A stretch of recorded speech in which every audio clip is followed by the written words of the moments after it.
ಸೇವಾ ಸಮಿತಿ ಸಂಸ್ಥಾಪಕರು ಮತ್ತು ರಾಜ್ಯಾಧ್ಯಕ್ಷರಾಗಿರುವಂತಹ ಶ್ರೀಯುತ ಹೂಡಿ ರಾಮಚಂದ್ರ ಅವರಿಗೆ ಹಾಗೂ ಪ್ರೀತಿಯಿಂದ ನಾವೆಲ್ಲರೂ ಕೂಡ ಅವರನ್ನ ಕರೆಯುವುದು ಹೂಡಿ ಚಿನ್ನಿ ಅಂತ.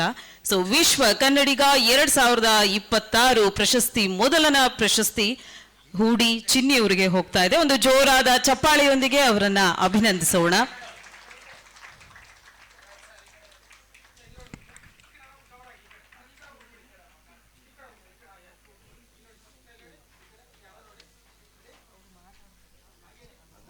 ಎಲ್ರಿಗೂ ಮೊದಲಿಗೆ ಭೂಮಿ ಟಿವಿಯ 15 ವರ್ಷದ ವಾರ್ಷಿಕೋತ್ಸವ ಹಾಗೂ ಈ ಒಂದು ಪ್ರಶಸ್ತಿ ಪ್ರದಾನ ಕೊಟ್ಟಿರ್ತಂಥ ನಮ್ಮ ಭೂಮಿ ಟಿವಿಯ ತಂಡದವರಿಗೆ ಮೊದಲನೇದಾಗಿ ಇರೋದು ನನ್ನ ಕೃತಜ್ಞತೆಗಳು, ಅಭಿನಂದನೆಗಳು.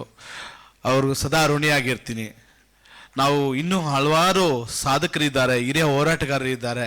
ಎಲ್ಲೋ ಒಂದು ಎಲೆಮೈ ಥರ ಒಂದು ಹೂಡಿ ಭಾಗದಲ್ಲಿ ಸೇವೆಗಳನ್ನು ಮಾಡಿಕೊಂಡಿದ್ದೆ. ಈಗಾಗಲೇ 25 ವರ್ಷಗಳಿಂದ ನಾವು ಸ್ವಂತ ದುಡಿಮೆ ಮಾಡಿ ಸ್ವಂತ ಜೀವನವನ್ನು ಕಟ್ಕೊಂಡು ಬಡತನದಿಂದ ಬಂದು ಹಲವಾರು ಸೇವೆಗಳನ್ನು ಮಾಡ್ಕೊಬಂದಿದ್ದೀವಿ. ಯಾವುದೇ ರಾಜಕೀಯದಲ್ಲಿ ಹೋಗ್ದಂಗೆ ನಾವು ಸ್ವಂತ ಉದ್ದಿಮೆಯಾಗಿ ಯಾವುದೇ ಒಂದು ಚಂದ ವಸೂಲಿ ಮಾಡ್ದಿರ, ಯಾವುದೇ ಮಾಡ್ದಿರ ದುಡಿದಿರಲ್ಲಿ ಒಂದು ಸೇವೆ ಮಾಡಿಕೊಂಡು 25 ವರ್ಷಗಳಿಂದ ನಾಡು ನುಡಿ ಜಲ ದಲಿತ ಪರ ಕನ್ನಡ ಪರ ಇನ್ನಿತರ ಎಲ್ಲ ಹೋರಾಟಗಳಲ್ಲಿ ಭಾಗಿಯಾಗಿ ಬಡವರು ಬರಬೇಕಾಗಂಥ ಮೂಲಭೂತ ಸೌಕರ್ಯಗಳಾಗ್ಬೋದು, ಗಡಿನಾಡ ಹೋರಾಟಗಳಾಗ್ಬೋದು, ಕಾವೇರಿ ಹೋರಾಟ ಆಗ್ಬೋದು, ಇನ್ನಿತರ ಎಲ್ಲ ರೀತಿಯ ನಮ್ಮ ಕಳಶಾ ಬಂಡೂರಿ ಹೋರಾಟ ಆಗಿರ್ಬೋದು, ನಮ್ಮ ದೊರೆಸ್ವಾಮಿ ಸರ್ ಜೊತೆ ಭೂಮಿ ಮತ್ತು ವಸತಿ ಹೋರಾಟ ಆಗಿರ್ಬೋದು, ಮತ್ತೆ ಮೇಕೆದಾಟು ಯೋಜನೆ ಆಗಿರ್ಬೋದು, ಕರ್ನಾಟಕ ಸೇರಿದಂತೆ 65 ಲಕ್ಷ ಜನ ಬೀದಿಗೆ ಹೋಗೋ ಪರಿಸ್ಥಿತಿ ಆಗಿತ್ತು. ಅಂಥ ಸಂದರ್ಭದಲ್ಲಿ ಹೋರಾಟವನ್ನು ಮಾಡಿ ಹ್ಯಾಕರ್ಸ್ ಒಂದು ಸುಪ್ರೀಂ ಕೋರ್ಟ್ ಹೈಕೋರ್ಟ್ ಆದೇಶದ ಪ್ರಕಾರ ಅವ್ರಿಗೆ ನ್ಯಾಯ ಕೊಡಿಸುವಂಥ ಕೆಲಸ ಮಾಡಿ ಇವತ್ತು 65 ಲಕ್ಷ ಜನ ಬೀದಿ ವ್ಯಾಪಾರಿಗಳು ಬದುಕೋದಕ್ಕೆ ನಮ್ಮ ಹೋರಾಟದಿಂದ ಸಾಧ್ಯ ಆಯಿತು.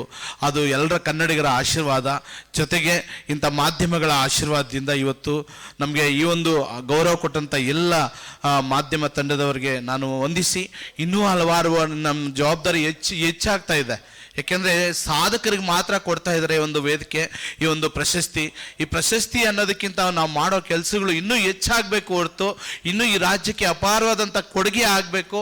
ಈ ಒಂದು ಮಾಧ್ಯಮದ ಏನು ಅಂಗ ಏನಿದೆ, ಮಾಧ್ಯಮ ಅಂಗಕ್ಕೂ ನಾವು ಜೊತೆಗೂಡಿ ಅವರ ಎಲ್ಲ ಕಾರ್ಯಗಳಿಗೂ ಜೊತೆಯಲ್ಲಿರ್ತೀವಿ ಅಂತೇಳಿ ನನ್ನ ಮಾತುಗಳು ವಿರಾಮ ಕೊಡ್ತೀನಿ. ಜೈ ಹಿಂದ್, ಜೈ ಕರ್ನಾಟಕ, ಜೈ BIS, ಜೈ ಭಾರತ್, ಜೈ ಭೀಮ್.